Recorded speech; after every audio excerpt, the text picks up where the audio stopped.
자, 수업 들을 준비 다들 되셨나요?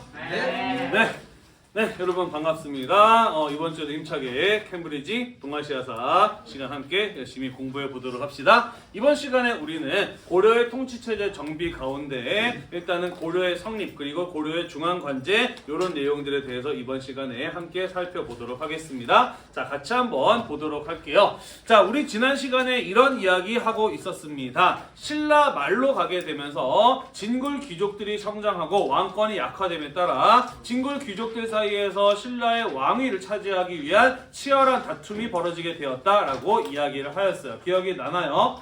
네. 자, 그러면서 중앙에서 이러한 왕위 다툼이 벌어지게 되면서 지방 세력들에 대한 통제가 제대로 이루어지지 못하게 됨에 따라 지방에서 독자적인 힘을 가진 세력들이 성장하게 되었으니 우리는 그들을 무엇이라고 불렀다? 호족이라고 불렀다라고 이야기를 했어요. 그죠? 자, 그리고 이들이 육두품과 손을 잡고 선종 승려들의 지원을 받고 풍수지설 같은 것들을 이용을 해서 점점 더 힘을 키우게 되었다라는 게 우리가 지난 시간에 배운 내용이었어요. 그죠? 네, 그러면서 견훤 같은 호족이 후 백제를 세우기도 하였고 궁예 같은 호족이 후 고구려 같은 나라를 세우게 되면서 통일신라는 다시 세계로 분열이 된 후 삼국시대를 맞이하게 되었다라고 이야기를 하였습니다. 기억이 나시나요? 네. 자, 그러다가 후 고구려에서 왕건이 궁예를 몰아내고 그가 왕위에 올라 새로운 나라를 세웠으니 그게 바로 918년에 세워진 고려라고 하는 나라였다라는 것이죠. 대충 한 번쯤은 들어봤죠. 그죠? 자, 그리고 이후에 고려는 926년에 발해가 멸망을 해서 발해의 옛 사람들, 유민들이 고려로 넘어오자 그들을 받아들였다라고 하고요. 935년에는 신라의 마지막 왕이었던 경순 왕이 이미 대세는 고려로 넘어갔다.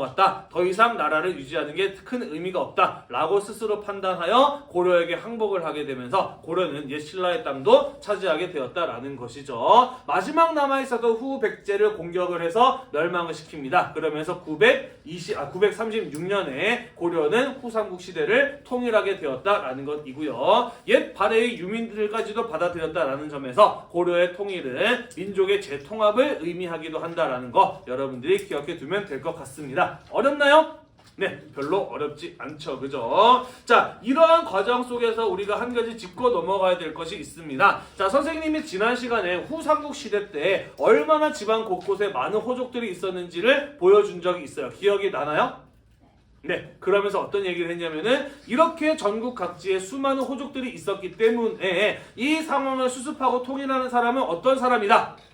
이 수많은 호족들을 자기 편으로 끌어들일 수 있었던 사람이었다라고 이야기를 했어요. 그 사람이 바로 누구였던 거예요? 고려를 세운 고려태조 왕건이었던 겁니다. 그죠? 왕건은 수많은 지방 각지의 호족들을 자기의 편으로 끌어들임으로써 그 힘을 바탕으로 후삼국 시대를 통일하고 나아가서 고려의 초기의 통치체제를 안정시킬 수 있었다라는 것입니다. 자, 따라서 고려라고 하는 나라는 기본적으로 호족들이 연합을 이룬 호족연합 정권에서부터 출발하였다라고 하는 것을 우리가 이해하는 게 굉장히 중요하다라는 거예요. 되었나요?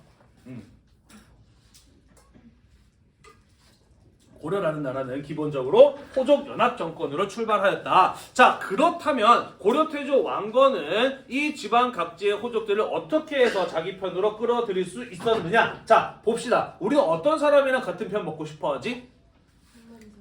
돈 많은 사람, 강한 사람. 또 아무리 돈이 많고 강하다고 하더라도 권력이 있다고 하더라도 머리가 좋다고 하더라도 나를 지켜준다고 하더라도 뒤에 가서 배신할 것이 예상되는 사람하고는 편을 먹어요? 안 먹어요? 안 먹어요. 그죠? 편을 먹는 데 있어서 가장 중요한 것은 그들과 신뢰관계를 쌓는다라는 것이죠. 자, 그렇다면은 여러분들은 어떤 사람이 가장 믿을만한가요? 나를 배신하지 않을 거라는 믿음을 주는 사람이 주변에 있나요?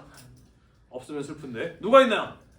적어도 그렇죠. 나의 가족들은 나를 배신하지 않을 거라는 믿음이 있지 않나요? 보통은 가족이 가장 끈끈한 신뢰 관계로 묶이기 마련이죠. 그죠? 자, 그래서 왕건은 호족들을 자기 편으로 끌어들이기 위해서 그들과의 신뢰 관계를 쌓을 필요가 있었다. 그래서 그들과 무엇이 되었다? 혼인을 통한 무엇이 되었다? 가족이 되었다라는 거예요. 자, 그래서 왕건은 수많은 호족의 딸들과 결혼을 합니다. 우리는 이런 것을 일컬어 무엇이라고 하냐면은 정치적인 목적에 의해서, 정치적인 전략에 의해서 이루어진 결혼이라고 해서 정략 결혼이라고 이야기를 하고요. 이런 정략 결혼을 통해서 호족을 자기 편으로 끌어들인 정책을 일컬어 혼인 정책이라고 이야기를 하는 겁니다. 이해가 되시나요? 네, 자, 그렇게 호족들을 자기 편으로 끌어들였습니다. 그러면 호족들 가운데 결혼할 만한 딸이 없는 호족들도 있을 거 아니야, 그지? 그럼 이런 사람들은 어떻게 자기 편으로 만들 수 있었을까? 어떻게 자기의 가족으로 만들 수 있었을까? 뭐 그럴 수도 있고요, 또. 그렇죠. 자, 우리는 가족들끼리 어떤 것이 같아요? 성씨가 같아요, 그죠? 그들에게 성씨를 내려줌으로써 나를 하나의 가족으로 만들었던 겁니다. 자, 우리는 이런 정책을 일컬어 성씨를 준다라고 해서 줄 사자를 써서 사성정책이라고 이야기를 하는 거예요. 이해가 되나요? 네, 다시 말해서 왕씨의 성을 줌으로써 그 사람을 우리 왕씨 패밀리로 만들었다라는 거예요. 네, 자, 다만 모든 호족들에게 다 왕씨의 성씨를 준 것은 아니었어요. 성씨를 갖는다라고 하는 것은 귀족이 된다라는 걸 의미하거든요. 예를 들자면 우리나라 같은 경우에도 조선시대까지만 하더라도 대다수의 농민들의 경우는 성씨를 가지고 있지 않았어, 그지? 일부 양반들만 성씨를 가지고 있었거든. 그리고 고려시대 때에는 일부 귀족들만 성씨를 가지고 있었거든요. 따라서 호족들을 자기 편으로 끌어들이기 위해서 그들에게 성씨를 주었다라고 하는 것은 그들을 귀족으로 만들므로써 정치적, 사회적 특권 같은 것들을 약속하였다라는 것이에요. 다만 이 성씨를 주는 호족들 중에서 얘는 정말로 중요해, 얘는 정말로 큰 의미가 있는 호족이야 라고 생각하는 호족들한테는 어떤 성씨를 줬다? 왕씨의 성씨를 줬다. 그래서 그를 왕족으로 우대하였다라는 것이에요.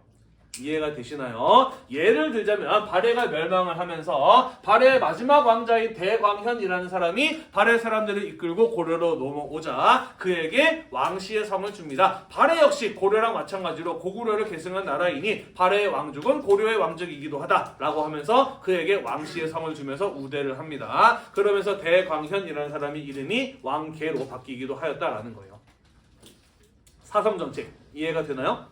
네, 자, 그래서 고려태조 왕건은 중요합니다. 혼인 정책과 사성 정책을 통해서 각지의 호족들을 자기 편으로 만들 수 있었다라는 것이에요. 자, 그런데 이렇게 잘 해주기만 해서는 될까? 안 되겠지, 그지? 얘네들이 또 나를 배신할 수도 있어요, 그죠? 따라서 이 지방의 호족들을 감시하고 통제하기 위한 수단도 필요하였다라는 것이죠. 그러기 위해서 실시한 정책이 바로 사신관 제도, 기인 제도라고 하는 것이었다라는 것입니다. 이 역시도 중요해요. 자, 사신관 제도란 무엇이냐? 출신 지역을 통제하는 것이다. 경순한 김부를 경주의 사신관으로 임명하였다. 이런 설명들이 나와 있네요. 이렇게 보시면 돼요. 자, 왕건이나 같은 편을 먹은 호족들의 경우에는 두 가지 경우입니다.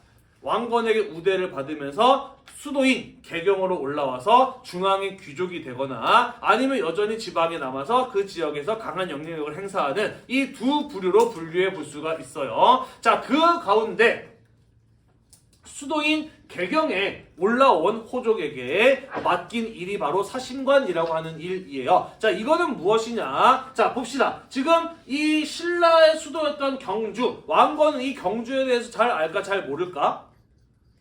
잘 몰라. 오랫동안 살아보지 않아서 여기에 어떤 사람들이 살고 있고 어떤 호족들이 있고 얘네들이 뭘 좋아하고 어떤 걸 꿈꾸고 있는지 왕건은 제대로 파악을 하지는 못합니다. 그죠? 따라서 이 지역에서 어떤 일이 벌어질지 잘 모르기 때문에 이 지역에서 벌어질 일에 대해서 미리 예상을 할 수 있고 일이 벌어졌으면 그것을 수습할 수 있는 능력을 갖춘 사람이 필요했다라는 것이죠.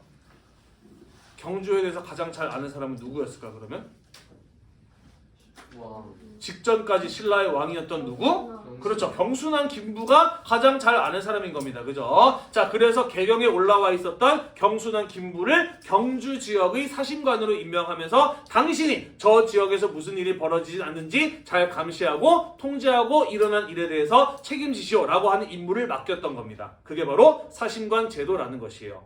이해가 되나요? 그 지방에 대해서 잘 알고 있는 호족 출신에게 통제 역할을 맡긴 것, 그게 바로 사신관 제도였다라는 겁니다. 이해되죠?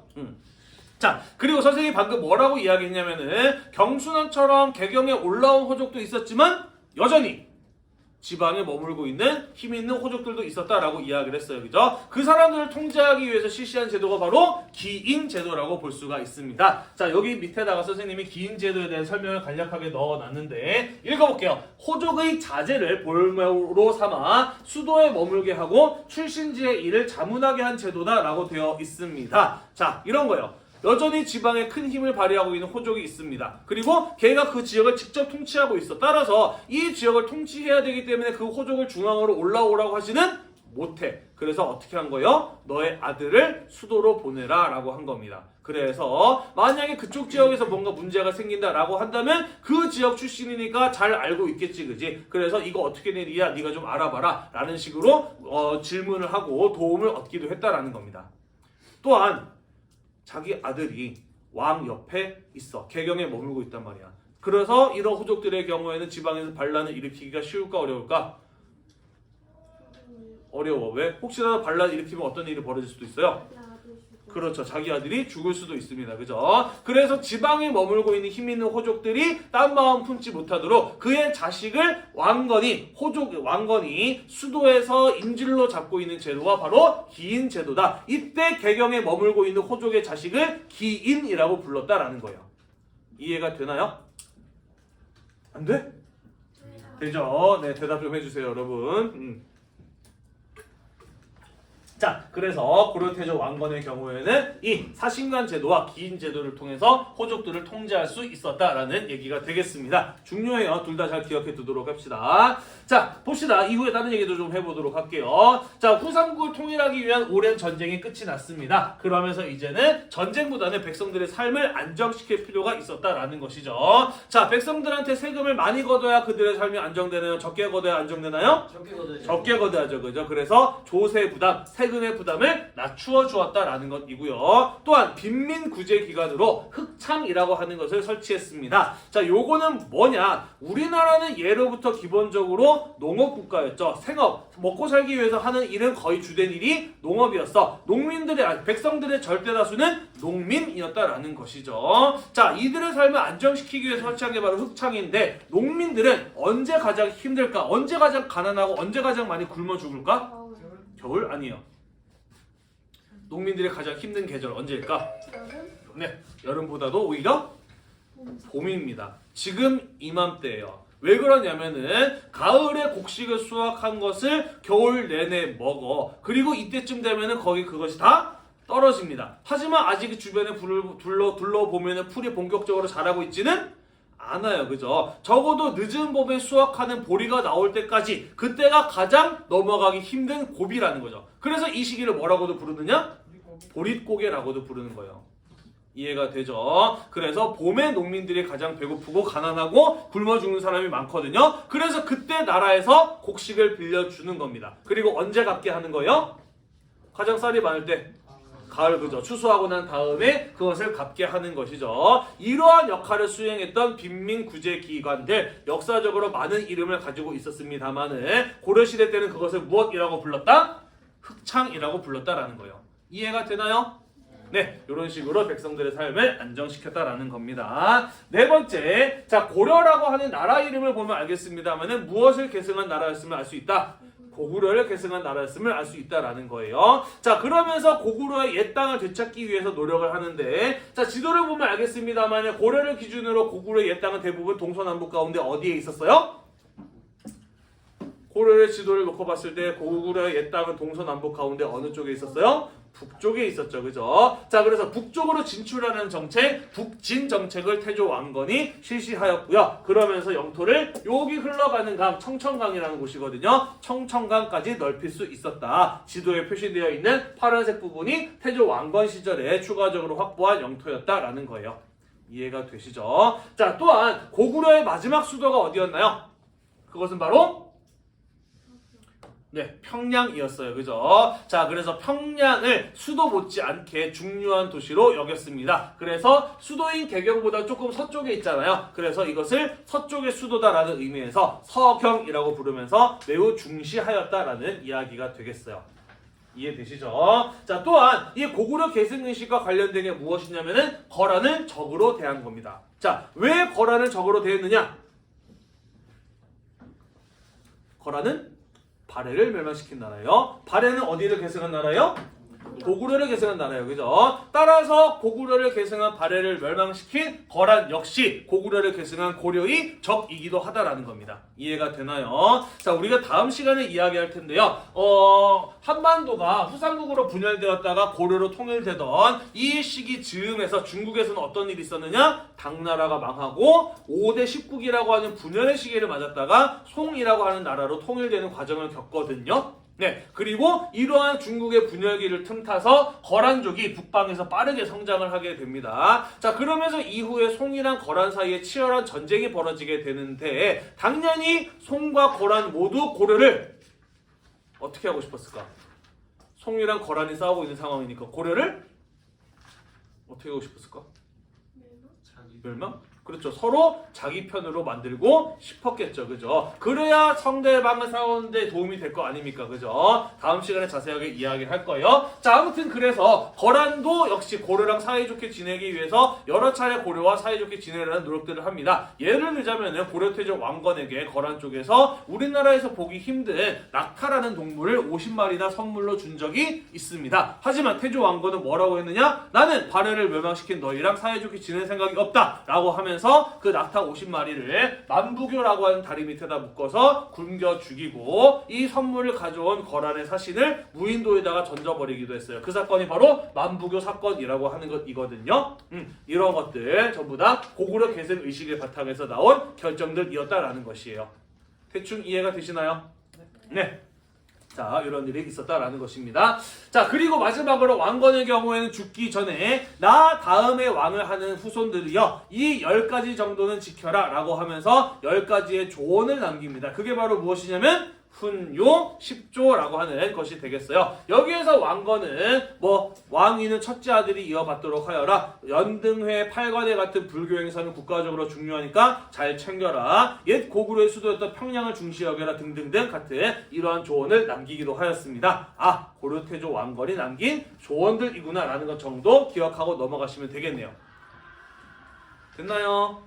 네, 넘어가도록 하겠습니다. 자, 우리 이번 시간 끝나면은 집에 가잖아요. 오늘 6교시 하는 날이잖아요. 그죠? 왜 이렇게 다들 기운이 없지? 조금만 더 힘을 내보도록 합시다!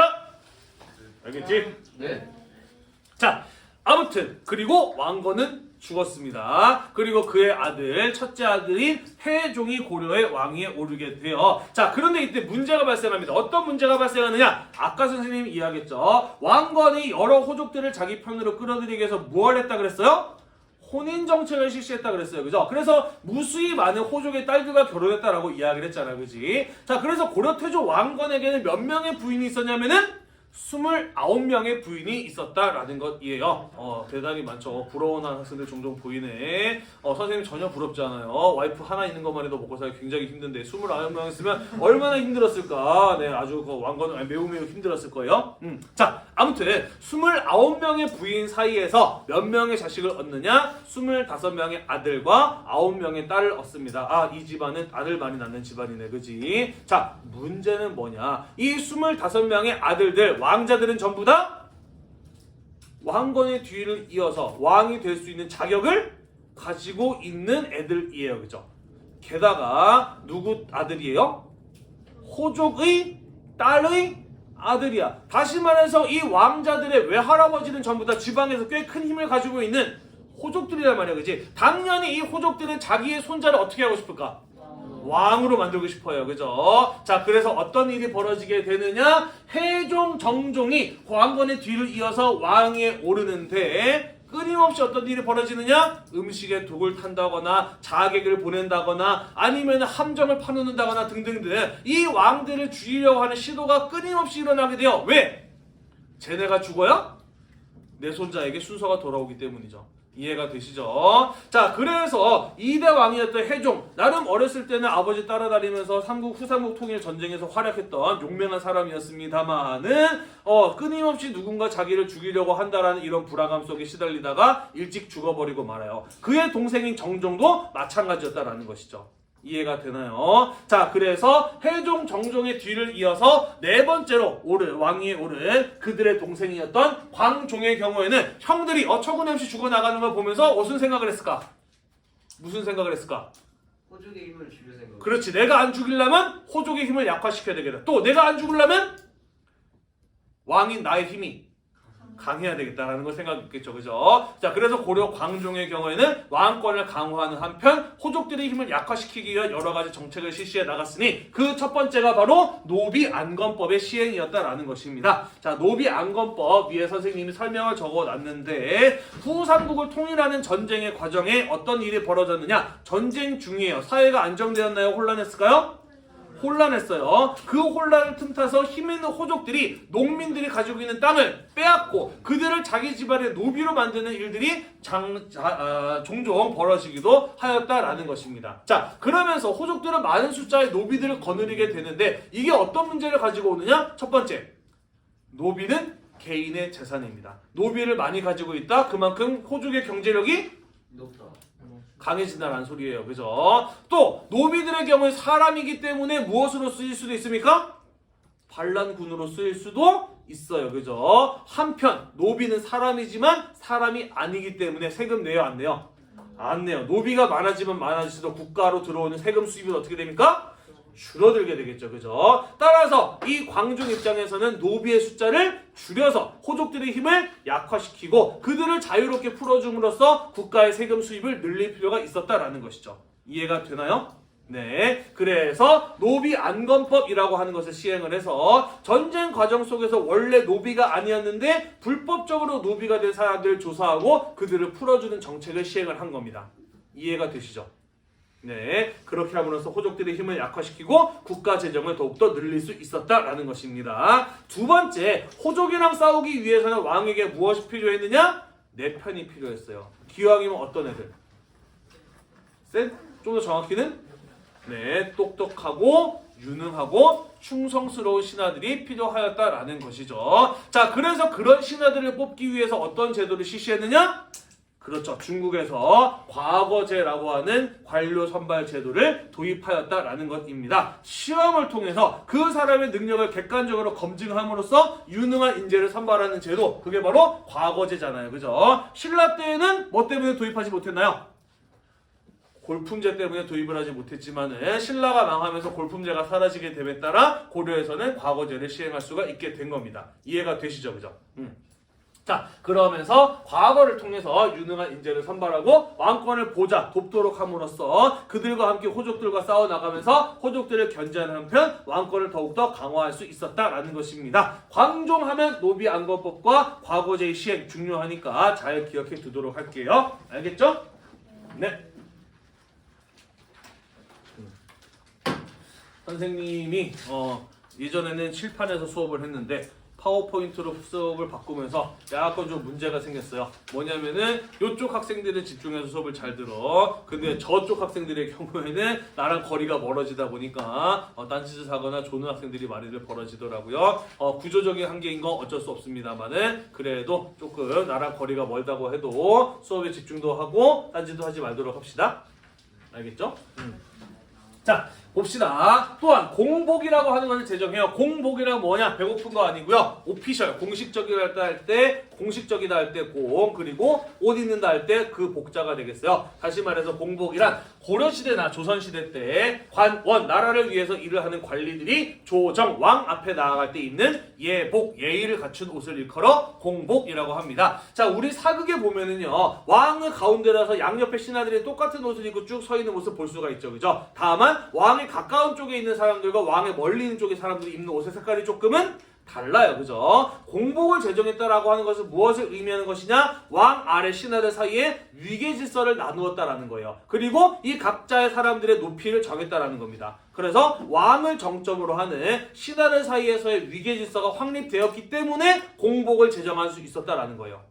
반대로 말하자면 공복이 제정되었다라고 하는 것은 그만큼 왕권이 강화되고 안정되었음을 의미하기도 한다라는 것입니다. 대충 이해가 되죠, 그죠? 자, 그래서 이러한 과정을 거쳐서 왕권을 강화했어요. 이제 무엇 해야 돼요? 죽여야죠. 왕권을 위협할 수 있는 사람들을 제거해야죠. 그죠? 자, 그래서 과거 나라를 세우는데 공을 세웠던 공신이라고 할지라도 왕권의 위협이 된다면 숙청, 죽이는 거죠. 지방 호족들 가운데 왕권의 위협이 될 만한 호족들 죽여나가는 겁니다. 그죠? 그럼으로써 통치체제를 안정시킬 수 있었던 왕, 그가 바로 광종이었다라는 겁니다. 원래 나라를 새로 세우면은요, 초반에 이런 일들 벌어져요. 내가 나라를 세우기 위해서는 힘 있는 사람의 도움이 필요해. 하지만 내가 왕이 되고 난 다음에는 힘 있는 사람들은 필요 없어요. 오히려 불안하기만 하지, 그지? 그래서 자신의 손을 피를 붙이는 왕들이 건국 초에 늘 나타나기 마련이다라는 겁니다. 그게 바로 조선시대 때는 누구였던 거예요? 태종 이방원 같은 사람이었던 것이고, 고려시대 때에는 광종 같은 사람이 그러한 역할을 했다라고 볼 수가 있는 겁니다. 이해가 되나요? 네, 마지막으로 광종은 광덕, 중풍 등 독자적인 연호와 황제의 칭호를 사용하였다라고 되어 있네요. 자, 요거는 무엇이냐? 연호라고 하는 것은 무엇이냐면 연도 앞에 붙이는 이름을 일컬어 연호라고 이야기를 합니다. 자, 지금 우리는 어떤 식으로 연도를 세고 있나요? 예수님이 태어난 해를 기준으로 2024년 이런 식으로 연도를 세고 있죠. 그죠? 자, 하지만 옛날 사람들은 어떻게 연도를 이제 표시를 했느냐? 보통은 왕이나 황제가 그 자리에 오를 때부터 연도를 다시 세기 시작하고 그 앞에다가 그것을 알 수 있는 이름을 붙입니다. 예를 들어볼까요? 자, 명나라를 세운 사람은 주원장이라고 하는 사람입니다. 명태조라고 불리는 황제인데요. 영락이라고 하는 연호를 사용을 하였어. 그래서 우리가 책을 읽어보다가 영락 10년에 블라블라한 일이 있었다라는 기록을 보면 뭐라고 파악하면 되겠어요? 명나라 황제가 된 지 10년째 되던 해에 있었던 일들이다라고 이렇게 파악하면 된다는 거예요. 이해가 되나요? 황제가 바뀌면 또 새로운 연호를 제정해서 새롭게 연도를 세기 시작한다는 거죠. 자, 우리는 이런 걸 가지고 연호라고 이야기를 하는데, 보통 우리나라의 경우에는 독자적인 연호를 쓰기도 했습니다만은 대부분은 중국 황제의 연호를 사용을 하였어요. 왜 그랬냐면은 중국과 우호적인 관계를 맺어야 그들로부터 뛰어난 문화나 기술 같은 것들을 받아들일 수 있기 때문이었다라는 것이죠. 다만 간혹 가다가 내가 왕으로서의 권위를 좀 높여야 되겠어, 우리나라가 중국과 대등함을 좀 과시해야 되겠어 라는 생각을 하는 왕들의 경우에는 중국과는 다른 독자적인 연호를 쓴 적도 있다라는 거예요. 예를 들자면 대한제국 들어는 봤나요? 네, 조선 말기에 고종의 경우에는 안 되겠다, 우리나라가 다른 나라랑 어깨를 나란히 하는 대등한 나라로 거듭나야 되겠다라고 생각을 해서 나라 이름을 대한제국으로, 황제의 나라로 이름을 고치고 스스로도 황제의 자리에 즉위를 하고 광무라고 하는 독자적인 연호를 씀으로써 이러한 목적을 달성하려고 하거든요. 이해가 되시죠? 그죠? 자, 마찬가지로 광종의 경우에도 무엇할 필요가 있는 왕이었어요? 왕권을 강화하고 자신의 권위를 높일 필요가 있는 왕이었어요. 그죠? 그러다 보니 중국과 다른 이러이러한 독자적인 연호를 쓰면서 스스로를 황제라고 부르기도 하였다라는 이야기가 되겠습니다. 대충 이해가 되었나요? 네, 대충 이해가 되셨죠? 그죠? 자, 이 독자적인 연호를 쓰는 모습은 그리 오래가지는 않아요. 이후에 고려가 송나라랑 국제관계를 맺게 되면서 이후에는 송나라 연호를 사용을 하게 됩니다. 하지만 이런 적이 있었다라는 것 정도 기억하고 넘어가면 될 것 같아요. 지금도 연호를 쓰는 나라 있을까 없을까? 있어요. 어디가 있게? 일본. 네, 그죠. 일본의 경우는 아직도 천황이 있잖아요. 그죠. 그래서 새로운 천황이 즉위할 때마다 새로운 연호를 사용을 합니다. 지금 천황이 언제였지? 19년인가? 21년인가? 이때 즉위한 사람일걸요. 그래서 지금은 일본은 레이와라고 하는 연호를 사용을 하고 있습니다. 우리 아침 방송 보면은 2024년 몇 월 며칠 이렇게 TV 양쪽에 이렇게 딱 이제 표시가 되잖아요. 그죠. 그래서 일본 같은 경우에도 아침 방송 보면은 레이와 몇 년 가로치고 2024 이렇게 써 있는 모습을 볼 수 있기도 해요. 일본 사람들은 연호를 여전히 사용하고 있다는 거 참고로 알아두면 될 것 같습니다. 넘어갈게요. 자, 그래서 광종은 이러한 일들을 해서 왕권을 안정시킬 수 있었다라는 것입니다. 자, 그러면서 6대 왕 성종 때쯤 가게 되면은 이제 나라가 안정되었으니 나라가 발전해야 되지 않겠느냐, 우리나라를 발전시킬 수 있는 좋은 아이디어가 있으면은 저마다 보고서로 써내봐라 라고 이렇게 고위 관원들에게 명령을 내립니다. 자, 그러면서 여러 사람들이 자신의 아이디어를 담은 보고서를 제출하는데 그 가운데 이 성종의 마음에 쏙 들었던 보고서가 무엇이었냐면은 최승로라는 사람이 올린 시무 28조라고 하는 제목의 보고서였어요. 지금 해야 되는 일 28가지라고 하는 제목의 글이었던 것이죠. 네, 그리고 그 내용은 주로 유교를 바탕으로 고려의 통치 체제를 정비해야 된다라고 하는 이런 이야기였어요. 자, 그래서 이후의 성종은 이 최승로의 시무 28조를 바탕으로 점차 고려의 통치 체제를 유교적으로 정비해 나가게 되었다라는 얘기가 되겠습니다. 대충 이해가 되죠? 네, 이해가 됐으리라고 생각을 해요. 자, 그래서 중앙에는 이성육부제라고 하는 중앙 관제를 정비하게 되는데 요거 다음 페이지에서 이야기해 보도록 할게요. 한편 지방에는 12개의 목 12목을 설치하기도 합니다. 요게 의미하는 바는 무엇이냐?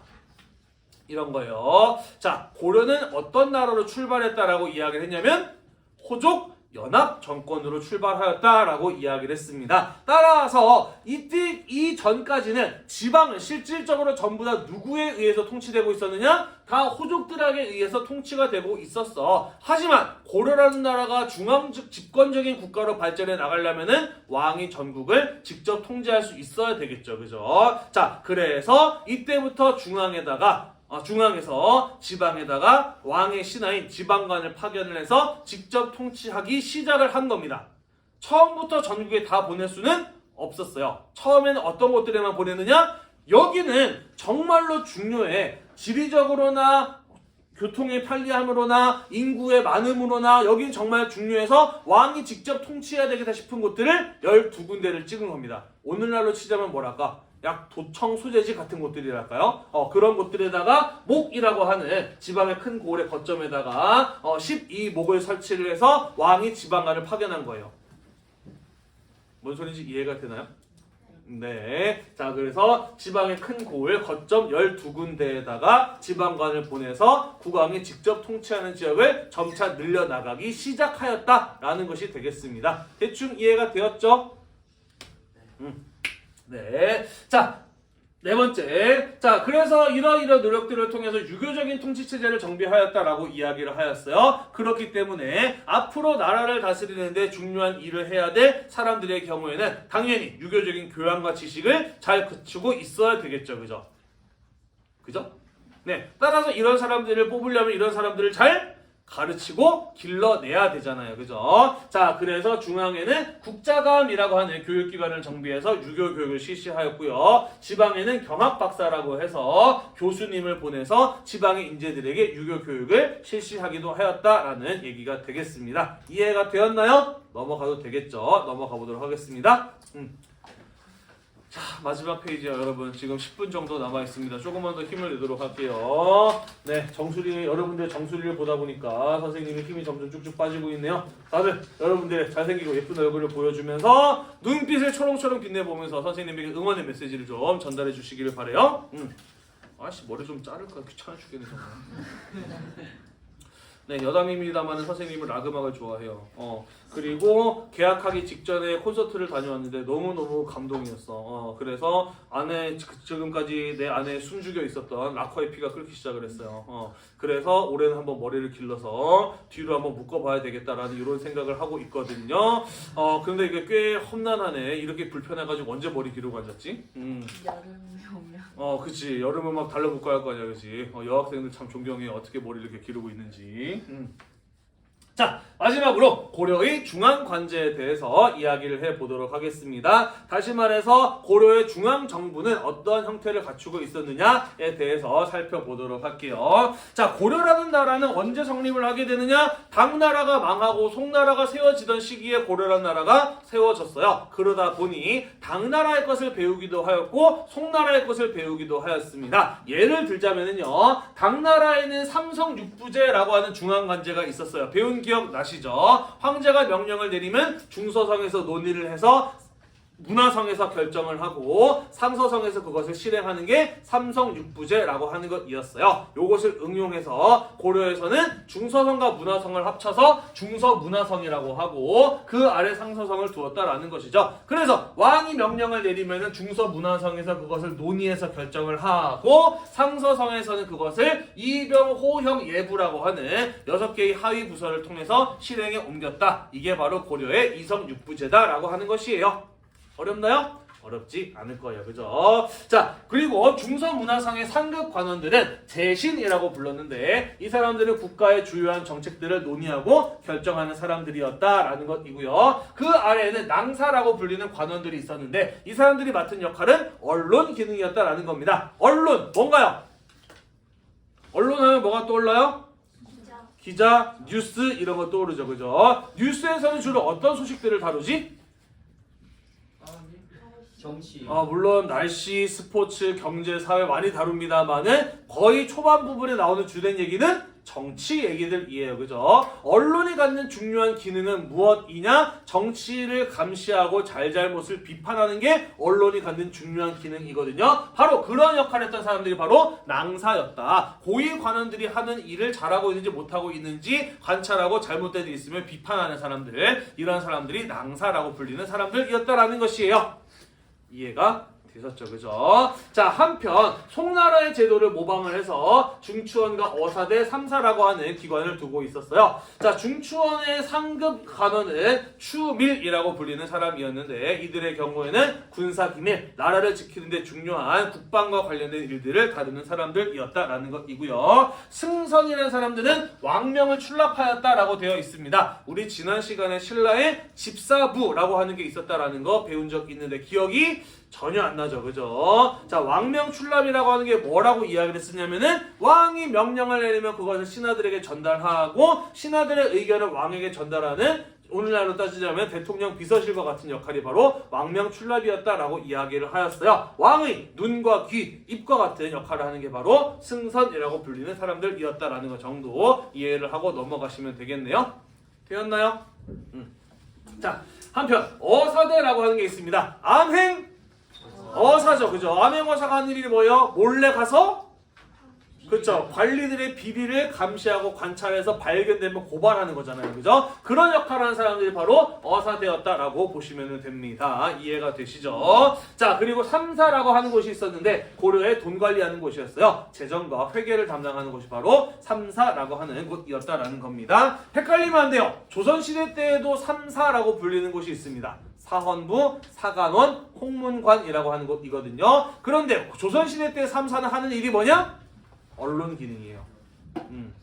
조선시대 때 3사는 언론 기능을 하는 것이고 고려시대 때 3사는 재정과 회계를 담당하는 곳이다. 간혹 가다가 이런 문제를 낼지 모르겠습니다만은 고려시대의 3사와 조선시대의 3사를 헷갈리게 만드는 이런 문제가 나올 수도 있어요. 굉장히 고전적인 수법이죠. 되셨나요? 자, 그런데 고려는 이렇게 남의 나라 제도를 모방하기만 했느냐? 그렇지는 않았어요. 고려의 상황에 맞게 고려만이 가지고 있는 독자적인 회의기구가 있었으니 그게 바로 도병마사와 식목도감이라고 하는 이른바 제추회의입니다. 왜 이게 이름이 제추회의냐? 자, 지금 여기 표를 보면은 고려에서 가장 크고 중요한 역할을 맡은 사람들은 누구랑 누구냐면은 재신과 추밀이에요. 이 둘을 합해서 제추라고 불렀습니다. 또는 재상이라고도 불렀거든요. 다시 말해서 이 재신과 추밀의 경우에는 오늘날로 치자면 장관급 인사들입니다. 고려의 최고위급 관료들이었다라는 것이죠. 이 사람들이 함께 모여서 회의를 하는 게 제추회의였는데 제추회의에는 도병마사와 식목도감 두 가지가 있었다라는 겁니다. 이해가 되죠? 자, 그러면은 지금까지 이렇게 다 각자 할 일을 정해놨는데 왜 이 사람들 굳이 또 따로 모여가지고 회의를 해야 되느냐? 도병마사 하는 역할이 뭐라고 되어 있어요? 국방과 군사 등의 문제를 논의한다라고 되어 있습니다. 그죠? 전쟁이 터졌어요. 다른 나라랑 전쟁을 하고 있어. 결정을 어떻게 해야 돼? 전쟁 중이니까 중요한 결정을 어떻게 해야 될까? 빨리빨리 내릴 수 있어야 됩니다. 그죠? 언제 왕이 명령 내려서 계획 세워서 검토해서 실행하고 앉았어요. 이럴 수 없어요. 그죠? 빠른 결정이 필요하기 때문에 중요한 일을 하는 고위관원들이 한자리에 모여가지고 회의를 통해서 빨리빨리 결정할 수 있어야 됐던 겁니다. 이해가 되죠? 그래서 제추가 보인 도병마사와 같은 제추회의가 만들어졌었다라는 이야기가 되겠어요. 이해되시나요? 네. 두 번째, 식목도감, 새로운 제도와 시행 규칙을 제정한다라고 되어 있습니다. 새로운 법과 제도를 만드는 과정이에요. 대충 만들면 어떤 일이 벌어질 수 있나요?